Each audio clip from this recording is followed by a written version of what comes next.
بخاری مسلم میں ایک حدیث ہے، حضرت عمر سے زیادہ کوئی انٹیلیجنٹ بندہ تھا، لیکن دیکھیں ان کو بھی کہاں پہ غلطی لگی ہے۔ حضرت عمر فاروق رضی اللہ عنہ کو جب زخم لگا نا تو بیمار ہو گئے، یعنی بالکل اب قریب المرگ تھے۔ مشکات میں بھی آتا ہے، یہ حدیث آتی ہے۔ تو لوگ ان کے پاس رو رہے تھے کہ اب تو یہ نہیں بچیں گے۔ حضرت عمر نے کہا کہ تم رو مت، کیونکہ نبی علیہ السلام سے میں نے سنا ہے کہ میت کو اس پہ رونے والوں کی وجہ سے عذاب دیا جاتا ہے۔ صحیح۔ اچھا، یہ حدیث اما عائشہ کے سامنے بیان کر دی کسی نے حضرت عمر کے حوالے سے، اور اس کو بیان کی تھی عبداللہ بن عمر نے رضی اللہ تعالیٰ عنہ علیہ السلام۔ اب عبداللہ بن عمر رضی اللہ تعالیٰ عنہ بھی بیٹھے ہوئے اما عائشہ کے پاس پردے میں، ٹھیک ہے، اور بات کس کی ہو رہی ہے؟ حضرت عمر کی۔ روایت کون کر رہا ہے؟ عبداللہ بن عمر۔ کس کے سامنے؟ اما عائشہ کے سامنے۔ یار اہل حدیثوں سے معذرت کے ساتھ میں یہ جو کچھ بیان کر رہا ہوں، لیکن انہوں عزم کرنا کوڑی گلنا نہیں، لیکن عزم کریو۔ اب اما عائشہ نے فرمایا خدا عمر ابن خطاب پہ رحم کرے، اس کو سمجھنے میں غلطی لگی ہے۔ کون کہہ رہا ہے؟ اما عائشہ۔ حضرت عمر اپنی وفات تک ایک حدیث کو غلط سمجھتے رہے، صرف ظاہری الفاظ کی وجہ سے۔ اما عائشہ نے کہا قرآن میں تو سورہ الزمر کے اندر آیت ہے وَلَا تَزِرُ وَازِرَةٌ وِزْرَ أُخْرَى، کوئی جان دوسری جان کا بوجھ نہیں اٹھا سکتی۔ تو عمر نے یہ کیسے سمجھ لیا کہ نبی علیہ السلام یہ فرما رہے ہیں کہ میت کے اوپر جو لوگ رو رہے ہوتے ہیں اس کی وجہ سے اس میت کو عذاب دیا جاتا ہے، اس کا کیا قصور ہے؟ سر لاجیکل ہے بات کہ نہیں؟ یہ لاجک حضرت عمر کو نہیں سمجھ آئی، عبداللہ بن عمر کو نہیں سمجھ آئی، دونوں فقیہ صاحب ہیں، اور اما عائشہ ان کو سمجھ آ گئی کیونکہ انہوں نے قرآن سے استدلال کیا۔ لہٰذا میں بھی جب کہتا ہوں نا کہ حدیث کو قرآن پہ بھی پہلے پیش کیا کریں، کہ قرآن کی یہ جتنی تقدیر کے اوپر حدیثیں ہیں نا، میں نے ان کی تعویل کی ہے قرآن کی روشنی میں۔ صحیح۔ اگر آپ تقدیر میں آپ جبریہ کا عقیدہ نہیں رکھ سکتے، قرآن نے واضح کہا ہے اِنَّا هَدَيْنَاهُ السَّبِيلَ اِمَّا شَاكِرًا وَإِمَّا كَفُورًا۔ آپ کے پاس اختیار ہے، ٹھیک ہے کہ لمیٹڈ ہے لیکن اختیار تو ہے۔ اچھا، تو اما عائشہ نے فرمایا کہ نبی علیہ السلام کے کہنے کا مقصد یہ تھا، یہ آپ نے کافروں کے بارے میں بات کی تھی، کانٹیکسٹ بتا دیا، حضرت عمر کو بھی پتا، عبداللہ بن عمر کو، کافروں کے بارے میں بات کی تھی، اور اصل میں بات یہ کی تھی کہ کافر کی میت پہ لوگ رو رہے ہوتے ہیں، حالانکہ اس سے تو عذاب دیا جا رہا ہوتا ہے۔ یہ رو رو کے کہہ رہے ہوتے ہیں کتنا چنگا سی، کتنا زبردست سی، خیر خواہ سی، اگے جنت ہی چوئے گا۔ ظاہر کافر بھی تو اپنے حساب سے کوئی جنت سمجھتے ہیں نا، وہ رو رہے نوحہ کر رہے ہوتے ہیں، اس کی تعریف بیان کر رہے ہوتے ہیں، حالانکہ اس کو عذاب دیا جا رہا ہوتا ہے۔ تو یہ کافر کے بارے میں حضور نے کہا تھا، یہ نہیں کہا تھا کہ مومنین کے اوپر جو لوگ روتے ہیں تو اس رونے کی وجہ سے ان کو عذاب دیا جا رہا ہوتا ہے۔ دیکھیں بات سمجھ آ گئی؟ اب یہ بات کی انجینئرنگ کی اما عائشہ نے، انجینئرنگ کی تو سمجھ آئی نا، ورنہ تو نہیں سمجھ آنی۔ حضرت عمر کو بھی نہیں سمجھ آئی، عبداللہ بن عمر کو بھی، اور پھر ساتھ ہی اما عائشہ نے ایک اور مثال بھی ڈال دی، بخاری مسلم دونوں میں۔ آپ نے فرمایا یہی حال ہے جو حضرت عمر نے دوسری بات بھی سمجھی ہے۔ اچھا، ہاں جی، کلیب بدر والی،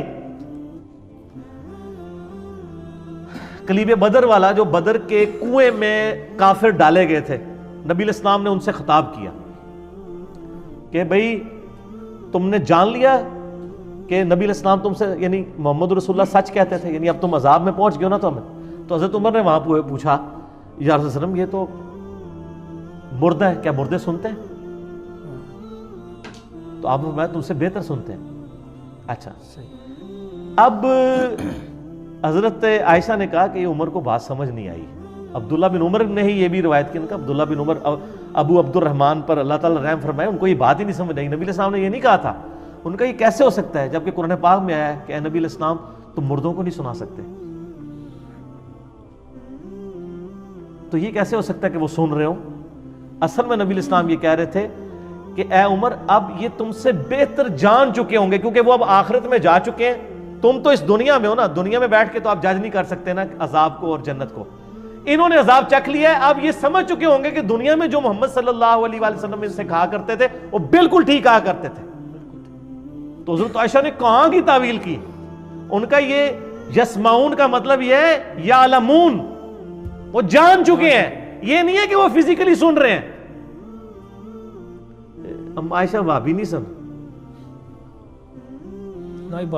دیکھو نا جی، یہ بات کر دیتے ہیں نا جی، وہابیوں والی باتیں ہیں، یہ فلاں فلاں ہے، آپ دیکھ لیں یہ دونوں بات۔ لہٰذا کانٹیکسٹ بھی دیکھنا چاہیے. اگر صحابہ کرام کو کسی حدیث کے سمجھنے میں یعنی کانٹیکسٹ کے پوائنٹ آف ویو سے غلطی لگ سکتی ہے نا, تو سر پھر آپ کے محدثین اور آپ کے بزرگان دین اور آپ کے شیوخ الحدیث وہ کس کھیت کی مولی ہیں؟ ان کی کیا اوقات ہے صحابہ کرام کے مقابلے پہ؟ اور پھر آپ کو وہ حدیث بھی یاد ہوگی بخاری مسلم کی جو میں نے معراج والے لیکچر میں بتائی تھی, مسروق تابعی جو اما عائشہ کو ملنے جاتا ہے, تو وہ مسروق کہتے ہیں میں تو ٹیک لگا کے بیٹھا ہوا ہوں, پردے میں اما عائشہ کے شاگرد تھے نا, بڑے لاڈلے شاگرد تھے. تو کہا مسروق بیٹا میں تجھے بتاؤں, جو بھی 3 باتوں میں سے کسی ایک کا بھی قائل ہونا وہ اللہ اور اس کے رسول پہ جھوٹ باندھ رہا ہے. ان کا پہلی بات یہ ہے کہ جو شخص یہ کہتا نا کہ محمد صلی اللہ علیہ وسلم نے اللہ کو دیکھا ہے وہ جھوٹ بول رہا ہے. مسروق کہتے ہیں میں ٹیک لگا کے بیٹھا ہوا میں کہا اماں جی جذباتی نہ ہو, ٹھنڈے ہو, کیڑی گل کر رہے ہو, ذرا اس میں میرا کلیپ بھی چڑھا ہوا ہے.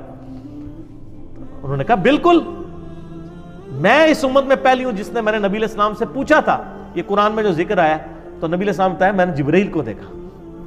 اور بیٹا دوسرا وہ بندہ بھی جھوٹ بول رہا ہے جو یہ کہے کہ نبی علیہ السلام نے کچھ خاص باتیں خاص لوگوں کو بتائیں, کچھ چھپا لی, جبکہ قرآن پاک میں تو واضح آتا ہے کہ نبی صلی اللہ علیہ وسلم اگر آپ نے اللہ کا پیغام نہیں پہنچایا سورۃ المائدہ میں تو آپ نے رسالت کا حق ہی نہیں ادا کیا. تو نبی علیہ السلام نے کوئی چیز نہیں چھپائی. سارے صوفی وٹ چھڑے اما عائشہ نے پڑھ کے کٹھے ہی جڑے تیشے تھلے دے کے وٹ چھڑے کہ بھی کوئی خاص گل کسی خاص منہ نہیں دسی, ساری اوپن نہیں دسی ہے حجۃ الوداع پہ غدیر خم پہ. اور تیسرا فرمایا کہ جی جو شخص یہ کہنا کہ اللہ کے نبی غیب جانتے تھے اس نے بھی جھوٹ بولا. کیا تم قرآن نہیں پڑھتے ہو کہ 5 غیب کی کنجیاں ان کو اللہ کے علاوہ کوئی نہیں جانتا. اما عائشہ سے سیدھا قرآن تو شروع ہو گیا نا, قرآن دے ہوتے ہی سارے عقائد. اور ایون اما عائشہ حدیثوں کو بھی قرآن پہ پیش کرتی تھی. آپ دیکھیں یہ دیکھیں یہ حدیثوں کو قرآن پہ پیش کیا.